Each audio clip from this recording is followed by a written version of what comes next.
Hello, everybody. Welcome into the Fantasy Pros Football Podcast. I am Ryan Wormeli, joined today by Pat Fitzmaurice and by Jake Ciely. Fitz, I am back from vacation. We are talking about some risky players to either target or avoid in 2025. You guys are going to be laying out some names that are risky for various reasons, some going earlier in the draft, some more mid-round selections at this point, and you guys will be deciding if this is a player that we are comfortable targeting where they are going in drafts, or if we would prefer to avoid them here in the 2025 draft season. Pat, how are you doing here? We're in mid-June, so barreling along with the offseason. We are barreling along, Worm, and it's summer, so we're getting hot weather in the Midwest, which I'm not a big fan of. So just kind of want to stay inside and work. Makes it easier to get things done. But what about you? You were on the Atlantic coast. The big question, did you get any good seafood on vacation? Oh, I sure did, Fitz. We went to the beach for part of my trip with me and my parents and then two of my nephews. And we went to this crab house in Rehoboth Beach where it's $60 for all you can eat crabs. You have a 2-hour limit. And I was like, you will lose money on this deal. I will eat enough crabs to ensure that. And boy, did I. There's just nothing better than bringing out a tray of steamed crabs, like drowning in Old Bay, PBR to the side, and just like going to town and knowing there's no limit to these. You can eat as many you want. So that's like basically my favorite meal of the year. And I try and get in one of those crab feasts pretty much every year. But it was a great trip because I also went up to the New Hampshire area to visit some friends, and we drove up to Maine, which I'd never been to before. 42nd state off the list. I only have 8 to go to hit to all 50. And we got some lobster rolls driving up the Maine coast. So I got some crab going on in the Maryland, Delaware area. I got lobster going on up in the Northeast. It was a great time. And you got to sit atop the Green Monster at Fenway Park. I wasn't going to brag. I got to sit first row of the Green Monster for a Yankees-Red Sox game. Yeah, it was my buddy. His job has some sponsorships with Fenway, and so he reached out when I was visiting. He's not even a big baseball fan. He just said, hey, if there's any tickets that we have that aren't being used by like a client or something, I was just wondering, because I have a friend in town who likes baseball. And they're like, oh, yeah, sure. And they sent him the tickets without saying anything. They were front row of the Green Monster. And it was a wild experience. Very, very fun. Cool bucket list moment. Even as somebody who, I hate both the Yankees and the Red Sox. So that was kind of an interesting experience. Jake, how are you doing? I'm doing good after all that. I know. I have too many thoughts. And here, I'll just get you to turn me off the show right now. Just make my video go blank. Is crab and lobster overrated? No, wrong. They have no flavor without the butter or the seasoning or if you just eat crab and lobster by itself, it's tasteless meat. They brought out like a big thing of butter for the crab feast, and I didn't even touch it. I didn't need the butter. I just I give you some respect for that. I love crab cakes, but that's because there's flavoring and breading and seasoning in there. Everything. I'm actually with you on lobster. There's no reason for lobster to be as expensive as it is. It's not worth that usually. I mean, you go to Maine, you want to kind of experience that, so I was happy to do it. But in general, I like lobster, but I do think it's overrated. Crab, I will hear no. This is an indignity. I will hear no. To piss everybody off and be like, could you get to the fantasy stuff real quick? Are you a soft shell crab person? Yeah, I'm really not picky with crabs. Obviously I like a Maryland blue crab, but the first time we're gonna get past it. The first time I ever I live in Virginia, freaking Maryland, right out there, everything in Chesapeake Bay. And it was the first time I ever had soft shell crab. I thought that was just the name of the crab. I didn't know they actually cooked the freaking shell. And and I bit into it. It was this is the most disgusting thing I've ever had in my life. I have not had it nearly as often, I will admit, but I haven't disliked it when I have had it. Fitz, quick, because I'm sure everybody's really annoyed by this, but quick thoughts on lobster or crab overrated? Love shellfish and soft shell crab. Yes, I knew what I was getting into the first time I had it, but I still love sushi rolls with soft shell crab, and a soft shell crab po' boy slathered in Cajun mayonnaise is one of the best things ever. If crab is my favorite food, then shrimp is number 2, which I know we weren't talking about, but just in general, that seafood, crustacean kind of type of seafood style, I could eat that every day of the rest of my life and not get tired of it. So very, very fun trip for me. Let us know in the comments if you have any strong thoughts on crab or lobster. Is it overrated or not? Thank you for everybody letting us take that little detour here. Let's jump into the show. A quick reminder that all of our 2025 consensus rankings and tiers can be found at fantasypros.com/rankings. So what we're going to do is you guys are going to kind of present a player here. We'll start with some of the early round guys, and we'll do some of the mid-round guys, and you'll kind of lay out why they are risky this season, and then we'll decide if that's a risk we're willing to take on or that we want to avoid. Jake, why don't you kick us off? Yeah, I think this is somebody we've talked about briefly before, and it was more an aspect of the wide receivers, which I'm actually going to focus on one of the wide receivers for this team too. But I think George Kittle, a lot of people are seeing as an early round risk, top 40, so kind of around the 3-4 turn. And I think I understand why. It's not just the wide receivers, as people are like, oh, well, look at what happened with Christian McCaffrey 2 years ago. And then what happened to George Kittle that year was George Kittle was very up and down that year, mostly because Christian McCaffrey's catching a ton of balls. That was Brandon Ayuk and Deebo Samuel, obviously. But you have that whole consideration of McCaffrey's going to be involved while healthy. And then you have two wide receivers and one being potentially Kittle, like a wide receiver and Kittle, or two wide receivers and Kittle gets left. Somebody's getting left out. Like all four aren't going to eat every single week. So I think that's the risk that everybody's seeing.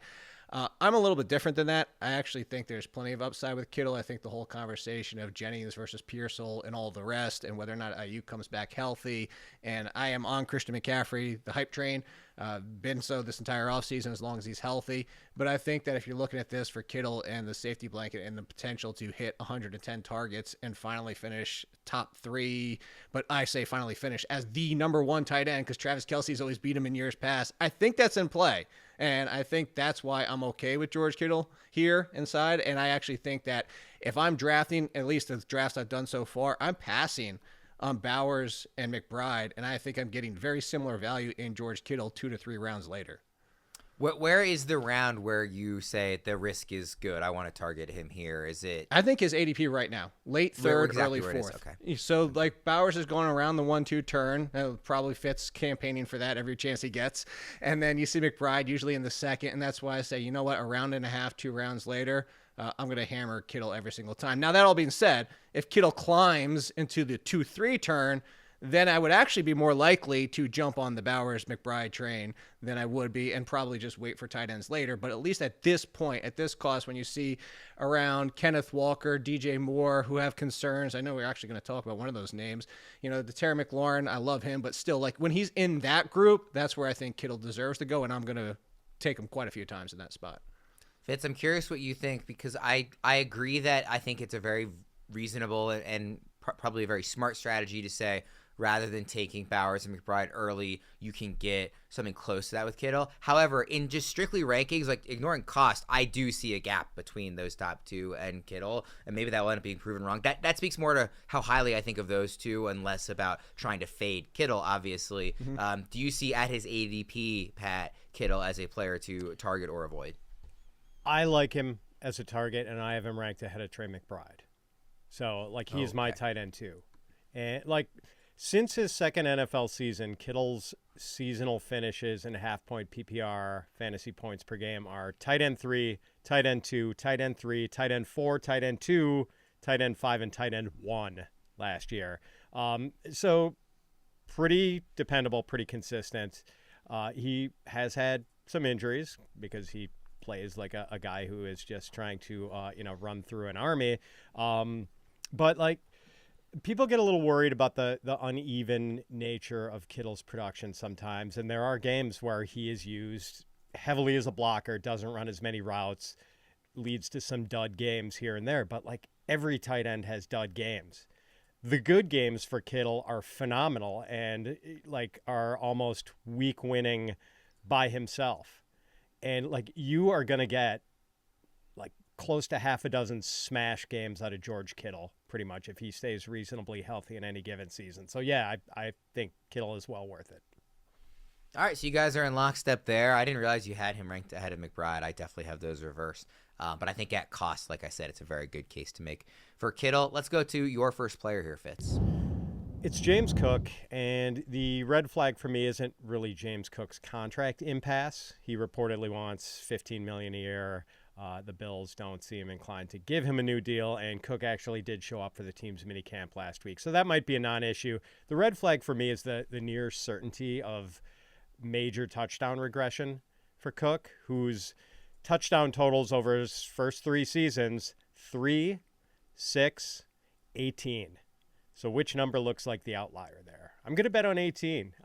Cook's ADP doesn't seem that unreasonable. He's like a high-end RB2, but like he would need to keep scoring touchdowns on the regular because Cook weighs less than 200 pounds, so there's no real workhorse potential with him. His single season high in carries is 237. He's a good pass catcher, but he's not going to be a huge needle mover in that area just because Josh Allen doesn't check down to his running backs very often. He would prefer to run himself. Cook has averaged 38 catches over the last 2 years. And if the contract thing does become an issue, like the Bills could very easily pivot to second-year guy Ray Davis, who's a pretty good player himself. When Cook missed a game with turf toe last year against the Jets, Davis had 152 yards from scrimmage in that game. I don't think Cook is grossly overpriced, but I'm kind of steering around him at running back 14. Like, we know how often Josh Allen calls his own number near the goal line. Like, I don't think Cook is getting anywhere near 18 touchdowns, and like I'd bet against double digits. So this is a risk that you are tending to avoid here, Fitz. Correct. What do you say, Jake? Yeah, I'm with him on this one. I did so on The Athletic, the customizable projections, where you can go in and take my projections and say, I think this. And here's a good chance because you could say, no, I think James Cook's going to get 280 touches this year. Jake and Fitz are both wrong, and I think the touchdown rate is going to continue. You can play with all those things. But to just give you an early look, I still have him even for 8 rushing touchdowns, which I think is a pretty strong mark for most running backs, let alone what Fitz brought up about the inconsistency of James Cook, the outlier being last year. But when you say 8 and then 2 receiving, because, again, he's not going to see a ton, as Fitz brought up again. I got to echo a lot of what he's saying. So 10 total touchdowns, still early. He's in a group. He fell in at RB16 for me. But the thing is what the important part is, if you look at the tier, which I am right now, Hubbard at 14 is 208. He's 200, that being James Cook. And then you drop down to RB20, who's still 187. So it's kind of like, it's more like what Fitz is saying. It's not even like that we hate James Cook. It's that just at that cost, like I could just wait around, draft another wide receiver, and get somebody who I think is in the same group with the same risk and floor situation as he is. Yeah, I think this is a clean sweep, honestly. Like I also think that where he is going, just with some of the other options around there, like it's really hard to not look at that touchdown total as an outlier. And I almost I don't want to oversimplify, analysis of an important player in fantasy, but it's just impossible for me to think there's not significant regression coming and that I'll throw a comparison real quick. Very similar touches, very similar yards, very similar touchdowns. Alvin Kamara. But Alvin Kamara for me is almost 30 points higher because why? Almost triple the receptions. And so I think that, again, if you still play a non-PPR, I think James Cook would get a little bit of a bump in that aspect. Yeah.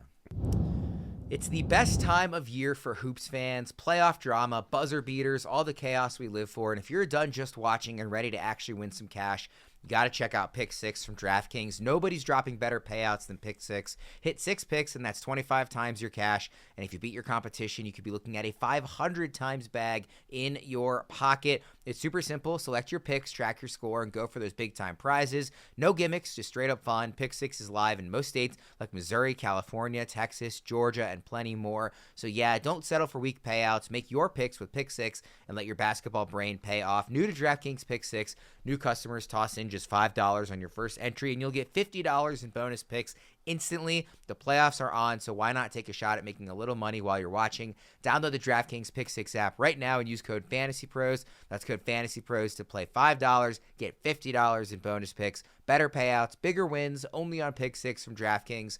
The crown is yours. All right, Jake, who's your next player here?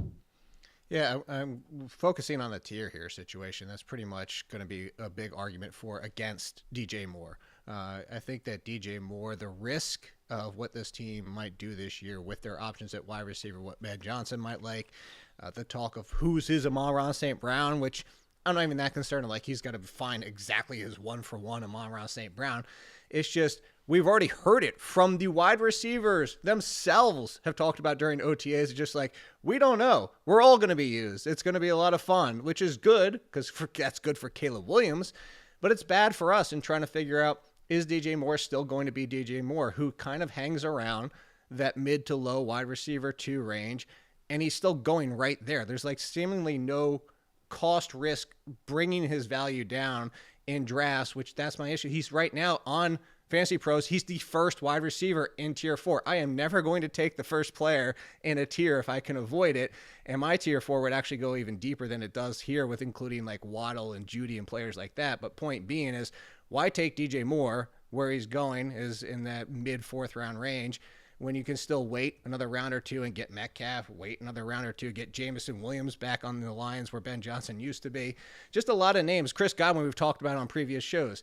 And that's my biggest thing, is that DJ Moore could honestly, I don't think it will be, but there's a world where he ends up the 3rd most valuable behind Odunze and Burden, just because of what Ben Johnson wants to do. And Ben Johnson was the one that drafted Burden, not the other two. So I just think there's a lot of factors. Would DJ Moore being the number 1 on this team surprise me? Obviously not. But we are talking risk, and I just don't think his price is associating the risk that even if he's still the first, maybe it's just by committee, and the first best wide receiver in this team is only wide receiver 28, just because. And that's even before factoring Colston Loveland and all the rest of that. I was hoping to want to disagree with you guys more, but this is another one where I think you're like spot on. I just don't feel like the risk is being baked into the price here. Right. But there is clear risk given everything you laid out.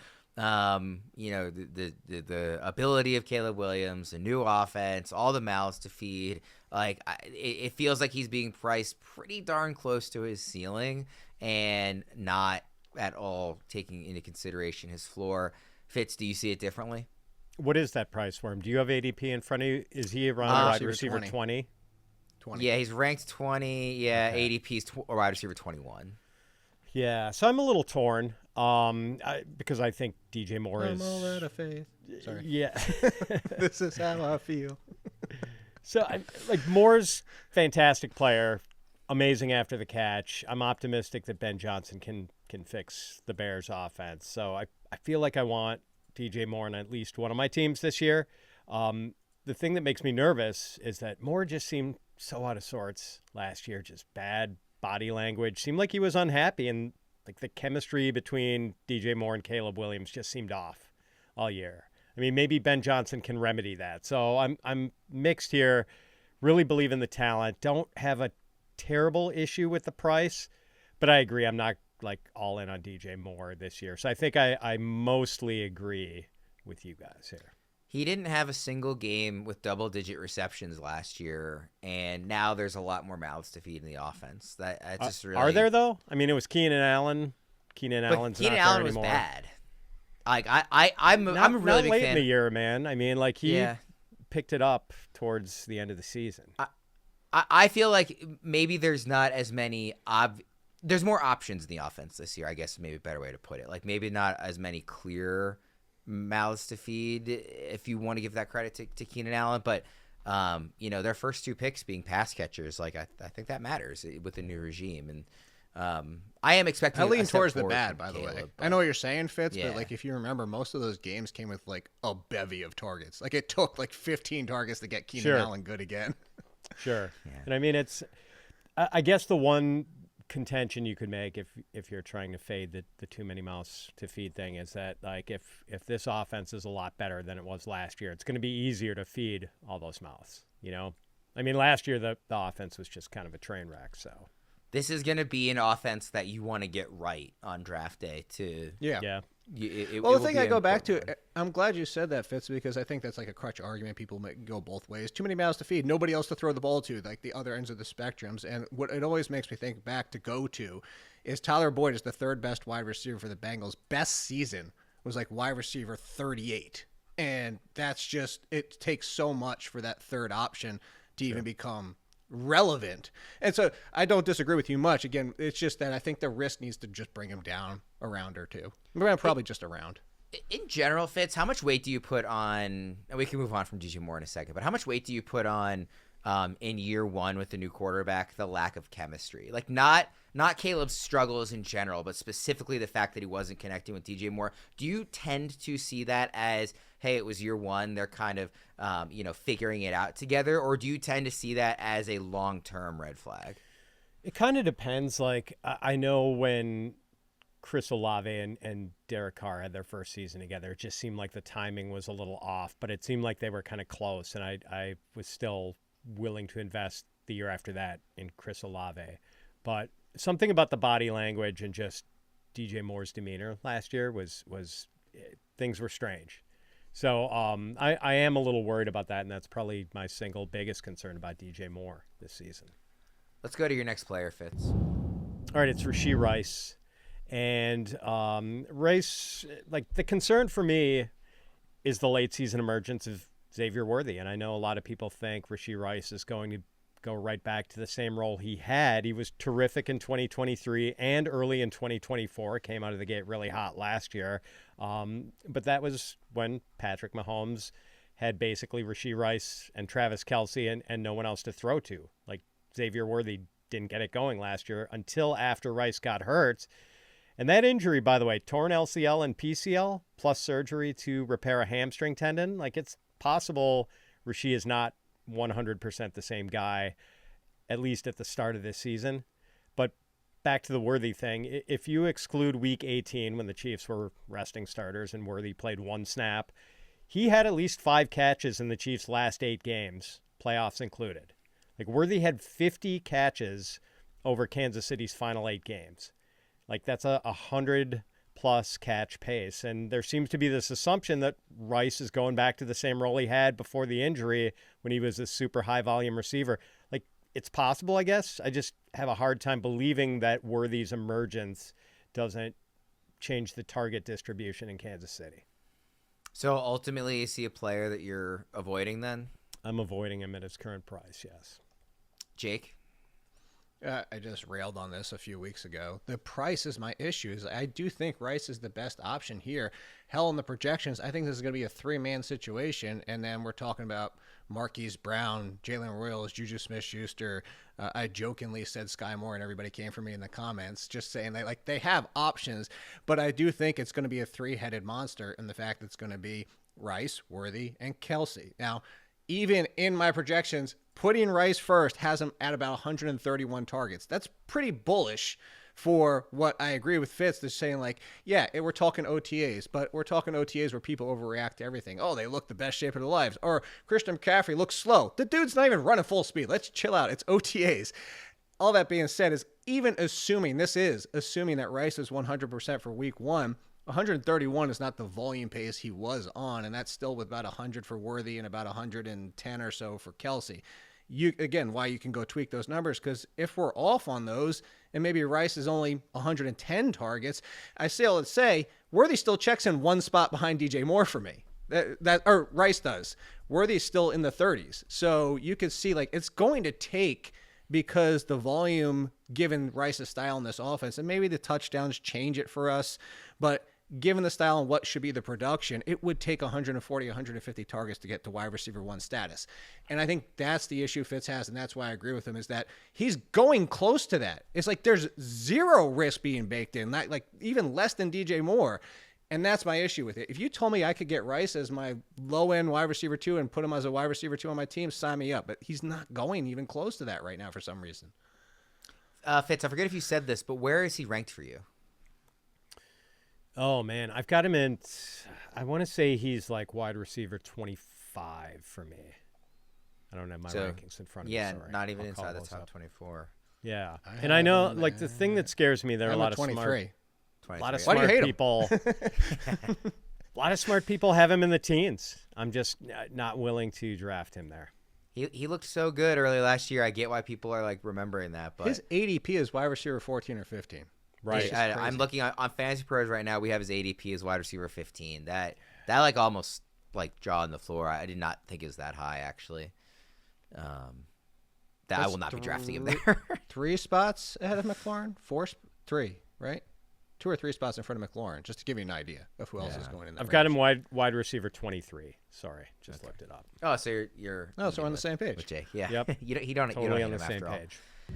Time now for this week's Chasing Challenges, brought to you by Microsoft. Just like the athletes who push boundaries and redefine what's possible, business decision makers today are turning challenges into opportunities. Microsoft meets you where you are with tools and guidance that help you make an impact with safe, secure AI solutions. Players and teams are facing their own challenges. In this segment, we spotlight athletes or teams that are currently undergoing a challenge, what this means from a fantasy or betting standpoint, and examine how we think they can overcome them. Whatever challenge you're facing, Microsoft empowers you with the expertise to say, bring it on. This week, we're discussing the challenges faced by Rashee Rice as he enters a 2025 season coming off of season-ending injury last year. Rice was an early breakout star in 2024 with 24 catches, 288 receiving yards, and 2 touchdowns across the first 3 games of the season. He was Kansas City's top target early on, and he appeared to be poised for a monster league-winning season. Early in Week 4, however, Rice suffered a brutal knee injury and his season was cut short. Rice has also dealt with legal questions, though they don't appear to be impacting his 2025 season. The 30-year receiver returns to a Chiefs offense with more options than they had during his short-lived breakout, with first-round rookie Xavier Worthy seemingly taking a big step forward late in the year, Hollywood Brown back and healthier, and the addition of sleeper wide receiver prospect Jalen Royals. Travis Kelce also came back for another season, meaning there are a lot of mouths to feed in this target tree. Rice looked like a superstar early last year, but injury optimism has burned managers in the past, and his path to targets isn't as wide open this year. Rice will look to overcome these challenges and get back to the league winner he looked like last September. That's it for this week's Chasing Challenges. Remember, Microsoft's AI solutions empower you to take bold steps and make informed decisions, sparking new ideas to help drive your business forward. With Microsoft as your trusted partner, you can navigate your journey with confidence, finding innovative solutions and reaching new possibilities. Visit Microsoft.com/challengers to learn more. All right, Jake, next player up for you. No, I thought you were going to give me a little teaser, like how upset you are to see this name here. But well, I was going to say you went with a Terp your last pick, and now a Raven on this pick. Taking it slightly personally, just a little bit. And this one might be my most hated early consensus rank. The funny thing is, ADP is more in line than early consensus rank. Early consensus has him at wide receiver 15. ADP at least has him down at wide receiver 20. What is he? Oh no, not 15. I'm looking right now. He's at wide receiver 23 in consensus rank, 28 in ADP. I actually have him at 31. Who is that? It's Zay Flowers. I do not get the Zay Flowers. Now go back and look at my rookie scout. I liked Zay Flowers. I was a big fan of Zay Flowers. And I was hoping, like everybody was, going to the Ravens, which everybody always wants the free agents to go there, the wide receivers in the draft. Let's get them to the Baltimore Ravens. Let's get them to the Baltimore Ravens because somebody is going to be a top 20 wide receiver on this team eventually, right? No, that's just not who they are. And that's okay, but that's not who they are. Lamar Jackson just threw 4,100 yards and 41 touchdowns, and Zay Flowers was wide receiver 35 in points per game, coming off a year where he was wide receiver 33 in points per game. Zay Flowers is Zay Flowers, and that's cool. But Mark Andrews is a factor. Isaiah Likely is a factor. DeAndre Hopkins, Rashad Bateman, everybody's a factor just because that's what Lamar Jackson, this offense, does. Again, 4,100 and 41 touchdowns, and he still can't even get inside the top 30, and people want to draft him as a wide receiver 2. There's no way in hell I'm doing that. You give him as my wide receiver 3, as you said, wide receiver 31 in my ranks all day long. I just do not get Zay Flowers. I wish I could. Explain it to me. Somebody explain it to me. I actually can't. I am also not drafting Zay Flowers this year. I said this before on a couple of other shows. Like, he's a better real life receiver than fantasy, at least in terms of in this offense. Like, I love him as a Ravens fan, but as a fantasy manager, the price is too high, and like, I don't think he will ever be a touchdown guy in this offense. Like, they are always going to run it with Derrick Henry or whoever the next running back is down the line. They're always going to throw to their tight ends when they're in close. You always have the threat of Lamar scrambling. Zay is never going to be a primary red zone target. He's going to have to get his touchdowns on big plays, which are inherently fluky, and he doesn't get enough of the target share to have enough opportunities to add up those big plays. So, again, I love him as a player, but I don't disagree with you. I'm not going to be the guy pushing back on this ranking. I think he belongs in the early 30s range where you have him, not inside the 20s. Fitz, I'm curious where you have him ranked. Real quick, I was going to say, brought up the target share. The worst case about it is the second half of the season, as that team changed, and Lamar was still throwing a crap ton of touchdowns, not one game did he have more than 8 targets. Yeah.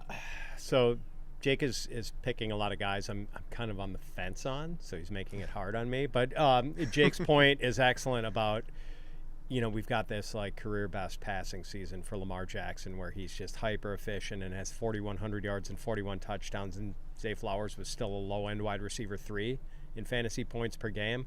So, I'm below consensus on him. I've got him, I think, wide receiver 25. So below ADP, but above Jake. Like, I just think drafters have to realize it's going to be an uneven ride with Zay Flowers. There are going to be some big games, but there are going to be some duds too, because the target distribution can be so uneven in Baltimore. And I guess I'm more inclined to take Zay Flowers in a best ball draft than I am a redraft. And his big games weren't even like week-winning games. It was finishing wide receiver 11 instead of his usual wide receiver in the 20s. I mean, if you look at his weekly finish last year, and remember, the first half of the season was when Mark Andrews was like totally non-existent. It was trash. Once Andrews got kind of like back really involved in the offseason, the second half of the season, I mean, week 10 on for Zay Flowers, wide receiver weekly finishes, 51, 31, 33, 39, 38, 23, 71, 89. He had 8 targets twice, but the other target numbers 6, 6, 6, 7, 7, 5, 2. I mean, it was just not, the usage has not been there. So, and what do you have? One game of 100 yards in that stretch? Even if you threw out week 18, it's like, I think it was it's one game where he had exactly 100 yards against the Steelers in week 16. He had that amazing game against Denver where he finished wide receiver 2 because he had 2 long touchdowns, but even then he had 6 targets in that game. So I'm just not comfortable saying, like, even as a boomer bust guy, I don't feel like the booms are big enough to warrant all the busts that you're going to have to deal with. So I will not be drafting Flowers unless that cost goes way down. Fitz, who's your next player? It is Alvin Kamara, who Jake evoked earlier in the show. And I think the obvious concern with Kamara this year is the overall state of the Saints offense. Like, it's probably the worst quarterback situation in the league with Derek Carr having retired. It looks like it's either going to be 43-year-old rookie Tyler Shuck. I kid. He's only 36. No, he's 25. He'll be 26 in September. It's either Shuck or Spencer Rattler, who I guess wasn't a complete train wreck last year, but certainly wasn't anywhere close to good. So what is the touchdown upside for Alvin Kamara going to be in an offense that's probably going to finish bottom 5 in scoring? Kamara's never had a 1,000-yard rushing season, and he hasn't been particularly efficient as a runner since 2020. But he does remain one of the best pass-catching running backs in the league, and you would have to figure that Kamara's pass-catching role is going to be as prominent as ever this season because the Saints have 2 inexperienced quarterbacks who probably won't mind checking down if they don't see anything they like downfield a few seconds after the snap. And Taysom Hill probably isn't going to be back anytime soon. He had a devastating knee injury very late in the year. I think it was in December last season. So Kamara had more than 80 catches in each of his first 4 seasons, hasn't had more than 75 in any of the last 4. I think he could get back over 80 receptions this year. I'm still very willing to draft him at his mid-range RB2 price. Jake, is this a target or a void for you? Well, target. At some point, we'll probably disagree, I'm assuming. But like the Alvin Kamara, I didn't want to go too much into it because I knew Pat was going to talk about him. But I only have him for 203 carries, 857 yards, 6 touchdowns. That might be aggressive on the ground. But to Fitz's point, I'm not even that high on the receptions. But it is 74 just because it's going to be 74 receptions as a nice target volume, almost 100 targets in mine for 600 yards and 3 touchdowns through the air. All that being said, you added that together, which is only 1,100 yards and 9 touchdowns. But because, again, all those receptions, we are talking half-point PPR. Full PPR is even better. He's checked in as a back-end RB1 for me. Now, am I going to take him there? Absolutely not. But just to give you the idea is, like, do you want to pull those numbers back a little bit? Sure, but you just have to check off 50 points to get him down to RB19. They just by projections. I just want to give that idea. Like, of course, projections are projections, but it's very hard to knock Alvin Kamara outside the top 20, let alone even outside the top 15. So, like, I'm with Fitz on this because he's somebody that I got a lot last year. I'm going to get a lot this year just because I think the floor is going to remain at least for one more year. You can level up your fantasy football draft prep with Fantasy Pros Mock Draft Simulator. Complete realistic mock drafts in minutes without waiting between picks. Tailor your mock drafts to your league's specific settings, including roster configurations and scoring systems. Receive instant feedback and draft grades to refine your strategy and gain a competitive edge. Prepare confidently and dominate your draft with the Mock Draft Simulator at fantasypros.com/mock. All right, guys, let's go to the mid-round traps or treasures, as our producer referred to them as. But these are basically the same thing, just guys that are still risky. Obviously, there's a little less risk the deeper into the draft you get, so we're not going into the late rounds with any of these. But looking at those mid-round guys, guys that we are either targeting or avoiding. Fitz, starting with you here. Chris Godwin. And my concerns are largely medical related. Like, Godwin had that gruesome injury against the Ravens last October. He dislocated his ankle, and I don't know if it was widely reported at the time, but he also fractured his fibula in that game. Godwin was off to a great start. He was the wide receiver 1 in PPR scoring through the first 6 weeks. But, man, he is not going to be 100% to start the season. Our guy, Dr. Deepak Chona, thinks Godwin is probably going to be more like 80% to start the season, 90% by midseason. And then consider the target competition with Mike Evans and first-round pick Emeka Egbuka. I think I'm out on Godwin as a 5th or 6th-round pick, even though, you know, that seems like a pretty reasonable price for a guy who was the wide receiver 1 in PPR scoring going into the game where he got hurt. But I don't know. I'm fading the injury optimism here. Very much looked like a league winner early last year. He did. Yeah. Jake, what are you doing with Godwin? No, I told you, we finally are going to disagree. I am 100% in on Chris Godwin. I think Fitz knows this. I actually did a show just last week with Joe and everything, and I brought up Chris Godwin. I get the doctors, and of course, there's time. You know, if we're drafting right now, at least the risk is seemingly baked in, as according to his ADP and ranked. I think that we watch what the doctors say. This is one where we do want to see the OTs. We do want to see training camps and everything like that. The thing that I brought up last week, which I think was interesting, and maybe I'm too far down the rabbit hole and trying to find things at this point, but I brought up last week and I said, there is no contingency in his contract for injury. They gave him that new contract, and there's nothing in there that says if misses time, if misses games, isn't 100, like needs to check box to get more of the contract. It's just straight up contract. And that just tells me, and again, maybe I'm too far down the rabbit hole, that they're confident. And maybe they're confident that he's 100%, but it's not right out of the gate. And that's part of it. And though I do need to pull back. But at least right now, I have him inside the top 20 because I do think that Chris Godwin at this point, if he's even 90%, is the 1 and Mike Evans is the 2, similar to what we saw last year, because of I was already that thought process last year thinking that Baker Mayfield, his style, this offense meshes better with Godwin than Evans, who is still going to be Evans, but you're going to get that inconsistency and touchdown reliance. But I think that Godwin is the 1 if healthy. Of course, Fitz is bringing up a really good point in the fact that if he's not, this is going to be a bust of a pick. But I think right now, and maybe I'm too optimistic, but I think right now his cost is baked in enough that I'm going to keep hammering him because I think his upside is too great, even if he's 90% and then 100% by the end of September. Fitz, what do you see Godwin's ceiling as if he is healthy? Because, I mean, obviously, like Liam Cohen is gone, but we just saw the ceiling, you know, last year was wide receiver 1. Do you see that as more of just a really hot start that he would come down from a bit, or do you see him as an elite league-winning guy if I guaranteed you health? I mean, if everything goes right, I think he could do 75 catches for 1,000 yards. And, you know, That's funny because I have him for 85 for 1,000. So there you go. Okay. All right. So, yeah, I mean, I do think that's more in the upper reaches of his range of outcomes, whereas Jake sees that as more of a median outcome. So, yeah, if I'm in a draft with Jake, I'm not getting Chris Godwin. Okay. We finally Jake, disagreed. Yeah, finally. Who's your next player here, Jake?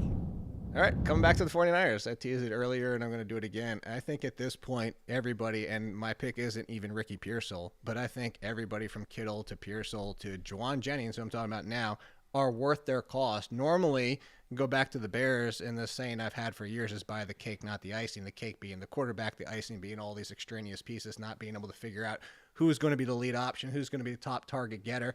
But I think right now, all of their cost, including Kittle, is worthy of being taken in drafts. Heck, I don't want to, but I can see myself coming out of a draft with Pearsall and Jennings, and that's even if I did take Kittle, because at least I'll know I get 2 out of the 3.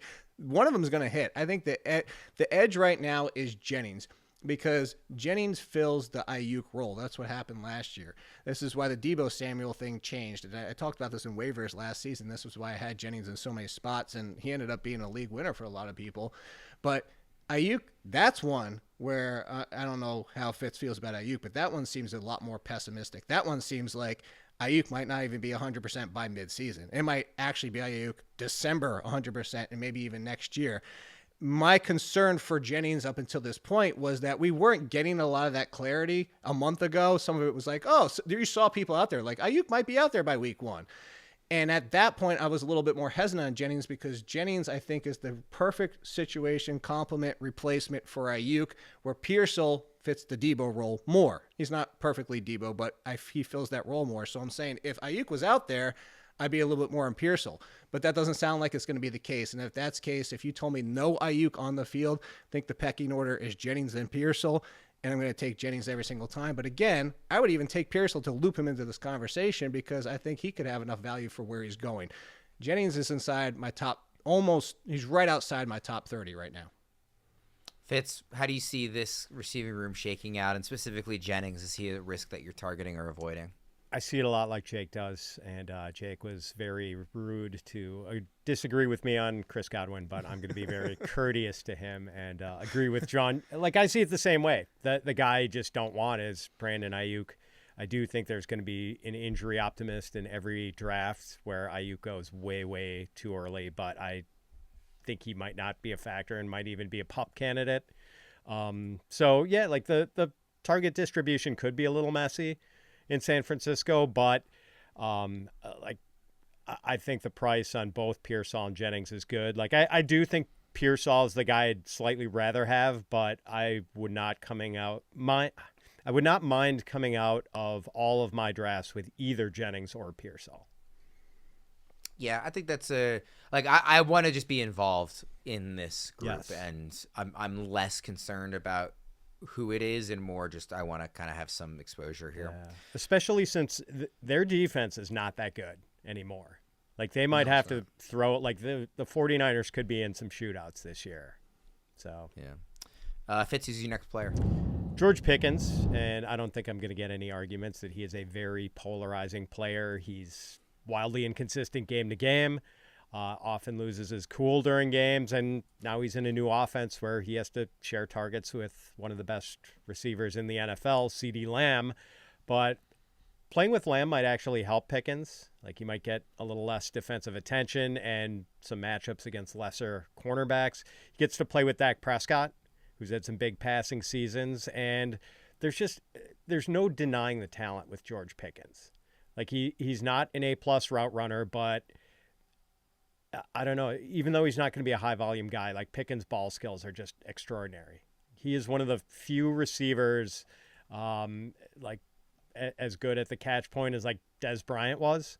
Like, one of the best in the game in that area. So I've seen Pickens' ADP in the 5th round. Like, that's a little pricey for me, but if he slides into the 6th, and I think he will in some drafts, then I'm in. It's interesting.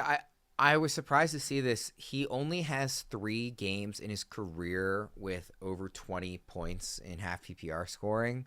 And none of them came last year. The highest he got was 19.6 last year in that scoring format. So kind of another guy who I think generally of correctly viewed as a boom or bust type of player, polarizing. Like, you think of him as very hit or miss, but the hits haven't been that big, huge, league-winning type of hit in those weeks where it's happened. George Pickens, Jake, how do you see him? We're in agreement. See, I'm coming back, Fitz. I'll make things nice for you. Actually, to go back earlier, I have Pickens in front of Zay Flowers to give you in comparison. Why? But here's the thing. I have him with almost the exact amount of receptions. The difference is 74 receptions, 71, slight difference, but same amount of receptions. Who's getting more yards? Pickens. Who's getting more touchdowns? Pickens. And that's why. I think they're very much, to go back to your point, Worm, is that boom or bust for Flowers. Hasn't been as boom as people would want. Same thing for Pickens. Hasn't been as boom as people would want. But if you're getting that kind of wide receiver 3, hopefully in your drafts, you're going to get more yards, you're going to get more boom, you're going to get more touchdowns with Pickens. And that's why. It's a very close margin. Like, they're both in this wide receiver 3 group for me, but I would take Pickens every time as Flowers, which is crazy to think about because a lot of times you want the 1, not the 2. But we just argued earlier, Flowers might not even be the 1 for the Ravens anyway. Yeah. It's funny looking at the staff rankings on Pickens. Erickson and Fitz have him in the 30s. Fitz is wide receiver 34, and Erickson has him wide receiver 39, and then Debro has him wide receiver 17. So kind of speaks to very wide range of outcomes. That's pretty aggressive. In fact, I'm going to look it up while we're talking about the next player. I'm going to guess that's the highest any expert has George Pickens ranked, but I'll pull that up and find out. While I look that up, Jake, who's your next player? Yeah, this one's frustrating for me because I have found the appeal of David Montgomery in the past seasons. And I'm not saying it's all Ben Johnson leaving, but part of it is, does this backfield steer more into Jahmyr Gibbs? Part of it steers into, do they pass a little bit more around the goal line? Do they pass a little bit more in general? And I know everybody's talking about this offense isn't going to change much because of Campbell and everything's going to stay the same, but I just think we have to factor a little bit of it in. And I do think we have to factor in a little bit that David Montgomery is obviously touchdown reliant, is obviously basing this value a lot off of double-digit rushing touchdowns in an offense that just clicks and clicks and clicks, especially in the run department. And I'm fine with that, but I'm fine with David Montgomery as a mid RB3, factoring some risk that, like, what if it just doesn't continue? Well, I think there should have been a little bit of risk of it not continuing if Ben Johnson was even there, let alone that he's gone. And now we're just like, oh, everything's just going to keep being gravy and sunshine and rainbows. I have David Montgomery kind of more down in like the Judkins, Charbonnet range, as in he's the RB2 on a team where I don't think they're going to all of a sudden give Gibbs 280 to 300 carries. But again, Gibbs is one of the best running backs in the NFL. Just what if is basically my point here. And I think that just needs to be reflected a little bit in his ranks more than it is right now. Debro, by the way, just on George Pickens, has him wide receiver 17. It is the highest in ECR right now. The next highest is wide receiver 22. Yeah, it's by 5 almost spots. 5 spots. Huh. But he's 15 spots ahead of ECR, but he's 5 spots ahead of even the second most aggressive person. If you're drafting with Debro, you're not getting George. You are not getting George Pickens. I think you laid out a good case for David Montgomery too. Fitz, what do you think about Montgomery this year as a target or an avoid? I'm with Jake. I think he's one of the easiest fades out there. Yes, you would think they would start eventually shifting this near 50-50 backfield split more towards Gibbs, who's clearly one of the most talented running backs in the league. Not only that, I mean, there's no more Ben Johnson, no more Frank Ragnow, longtime stalwart center for the Lions. And like Monty has scored 25 touchdowns in 28 regular season games over the past 2 years. Like that is a hard TD pace to sustain. The Lions have finished, I believe, 5th and 1st in offensive point total the last 2 years. Like what if they are no longer a top 5 scoring offense this year? So, I'm just not buying into David Montgomery continuing to produce the way he has the last 2 years. Where do you have him ranked, Fitz? Because I do think Montgomery's an interesting player to have in your team in kind of one of those like steroid versions of a very high-level handcuff that could still contribute. Because if Gibbs were to ever get hurt, we'd all be like super excited about Montgomery. Right. He's more than a handcuff, so I don't want to use that labeling of him, but kind of like a supersized version of that. So he's somebody I'm interested in having on my team. It's just the cost is kind of assuming he's going to continue to be really productive. Right now, I've got David Montgomery, RB25, but I've got him just ahead of Tony Pollard, DeAndre Swift, and Isaiah Pacheco, and I cannot guarantee you if I'm on the clock that I would, in fact, take Montgomery if all 4 of those guys were on the board. Yeah. What do you think about that kind of group there, Jake? Montgomery, Pollard, Pacheco, Swift. I have Swift and Pacheco both in front of him. I have him RB26. Okay. It's a mid-20s range there. Yeah. All right, Fitz, let's go to your final player here in the mid-round. It's Evan Engram. He's pretty polarizing. He's had problems with injuries throughout his career. He's had some problems with drops, as Jake knows from his days with the Giants. But there have also been some periods of high productivity. I mean, he's 2 years removed from a 114 catch season in Jacksonville. So Engram only played 9 games last season because he had a hamstring injury, a shoulder injury. The price is pretty reasonable, but I do think he has landed in a great spot in Denver where, he got a 2-year, $23 million deal, and Sean Payton has said he plans to make Engram the joker in his offense. That's been a key role in Payton's offenses over the years, filled by players such as Jimmy Graham, Reggie Bush, Alvin Kamara. It's this role that emphasizes run after the catch ability in the passing game, and that's an area where Engram has always shined. So I do think this is a good setup for him. I'm not quite as high as Debro and Erickson are on Engram. I think they've got him at like tight end 4, and I think I'm at tight end 7. But I do think Engram is a value in drafts. Yeah, they do both have him at tight end 4. Engram is somebody that I very early on in the kind of drafting process and thinking about 2025 rankings, like a lot of people, I was pretty excited about the idea of drafting Engram, where he was going. But I feel like the drumbeat is going to just kind of continue to get louder and the ranking will continue to get higher. And I feel like I'm going to end up being largely priced out of him. We'll see how it ends up panning out by the time we get to August. Jake, like I said, 2 of our guys have him at tight end 4. Does that feel aggressive to you? At 4, yeah, very aggressive. Here's the thing here. This is one of the ones where I will say, like, buy the cake, not the icing. I'm just buying Bo Nix. Really what it comes down to is the only receiver that I feel confident is actually Cortland Sutton again. I think Pat Bryant could be an issue, mostly because Pat Bryant, before the draft, I was kind of I kind of like Pat Bryant, but I liked him more when he went to the Broncos because he's that Marquise Colston. He's that Michael Thomas. It's that big slot usage. And not that I'm saying like that I think Pat Bryant's immediately going to take over. I don't even put him in the same class as those 2 names, but let's be clear. I'm going to say it's another factor here of like all these weapons with Sean Payton building his offense with the Saints. And if he's right, yes, if he becomes that, let's go back to the names with the Saints and look at the tight end options. If that's what he becomes and he's walking into 130 targets, that's a completely different conversation. I'm way too low on Evan Engram. But I just think it's going to be R.J. Harvey, J.K. Dobbins, wide receivers, tight end. Like, there's just so much where I don't know if he can get to 110-plus targets, which that's what it's involved Evan Engram getting to be a top 10 tight end. If he does, Fitz is 100% right, and I'm not going to disagree with him. I'm just more on the, wow, I know what Peyton's saying, but Peyton's also said things that he's going to do at running backs and never does. I'm hesitant to buy into the target share, but I think at his cost right now, it's worth jumping in. So I do, while I disagree with like potential ceiling of tight end 4, I think at his current cost is like that back what is he, like tight end 9? Is he right now? I think if I'm remembering correctly. Yeah, tight end 9. Yeah. There you go.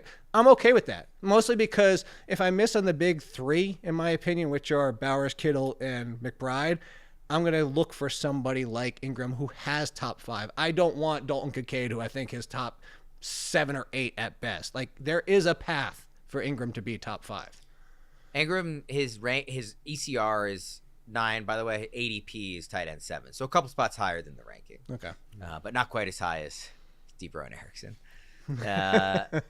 Jake, who's the last player here? Yeah, this is one, and I'll give the heads up right out of the gate, majorly on. And that comes to somebody that, like, I thought the talent was always potentially the best wide receiver for the Colts. I thought the fit with Anthony Richardson could be the best, and you saw it at times. But we might not even be talking about Anthony Richardson because it might be Daniel Jones, which Daniel Jones, I think, honestly, could be a plus. As much as I hate Daniel Jones, I think the style could be a plus because at this point, Michael Pittman is Michael Pittman. Like, we just have to accept it at this point. And that's even before factoring in the injuries, which are starting to be concerning for Michael Pittman. I think Josh Downs on this team has the ability to be the one, as in the most valuable wide receiver. The one doesn't necessarily mean like always on the perimeter, always the X, always the big play. Like, Josh Downs is just Josh Downs, but that value that he brings as the one, I think, to the Colts as the one value I think fits with either quarterback, this is why I like it. I'm not trying to worry about if it is Richardson or is it Daniel Jones or is it back and forth and back and forth and back and forth. I think he fits both of them. Different style quarterbacks to a degree when they're throwing, but his style fits both. The way he gets open fits both. And I think that if you're looking at Josh Downs getting 120 targets, which I think is conceivable as the top option in this offense, you're talking about a wide receiver 3 who is not going anywhere close to that right now. What is he, 40-something or range or what? I just don't think people are giving Downs enough respect. Yeah, Downs, he's ranked as wide receiver 45, and his ADP is wide receiver 44. Yeah, he should be in the mid-30s. He should be. I would take Josh Downs as much as I think that I'm in on McMillan and Hunter. I think I would take him in the same range as both of those. Fitz, are you in or out on Downs? I guess Jake and I always agree and play nice together if we're not talking about slot receivers, and then we fight like cats and dogs. I'm not in on Josh Downs at all. Like the quarterback situation is the sort of obvious reason to be concerned about Downs, but even that aside, this dude has scored 7 touchdowns in 31 career games. Like, he is not going to be a prolific scorer. I don't think that the Colts are going to have even 30 touchdown passes, no matter how they divide the quarterback starts this year. And I think, I don't know, Jake, I'm worried. Like, are we possibly underplaying how many of those short area targets that Josh Downs thrives on are going to get stolen by Tyler Warren this year?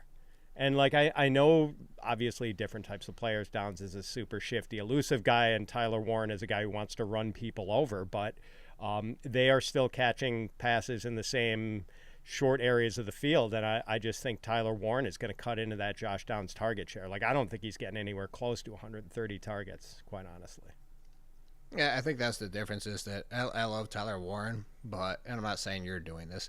I just think a lot of people are seeing what Brock Bowers just did and kind of like vaulting all these rookie tight ends with a lot of talent. And I don't know that Tyler Warren's even out there 80% of the time immediately. You're talking 2026, Tyler Warren, top 5 conversation on talent, and also depending on the quarterback situation. But again, I go back to Daniel Jones, and what I like about Josh Downs, to go back to it, was that Anthony Richardson obviously tries to go downfield, and that benefited Alec Pierce. But it also benefits Josh Downs, I think, who, yes, you're right about the slot, but he has the ability to get into that space, but also get into that space and keep it downfield, which I bring in comparisons to me is Jarvis Landry. And yes, Jarvis Landry's value to be top 20 was 140 plus targets. But again, I'm not talking about a top 20. I'm talking about a wide receiver 3, which you talk about 120, maybe 130 targets. Jarvis Landry is getting that. I think 1 year Jarvis Landry was a touchdown guy. But your point is valid, and I don't expect him to get more than 4 or 5 touchdowns. But I'm talking about that volume reliant wide receiver 3.5 a full point PPR, which it is Daniel Jones. He can't throw the deep ball. We've already seen in Colts, and the beat reporters are being like, got a huge play downfield, overthrew him, underthrew him, threw him to the side, and it's like, oh, the Giants already knew this. This is why he's not their quarterback anymore.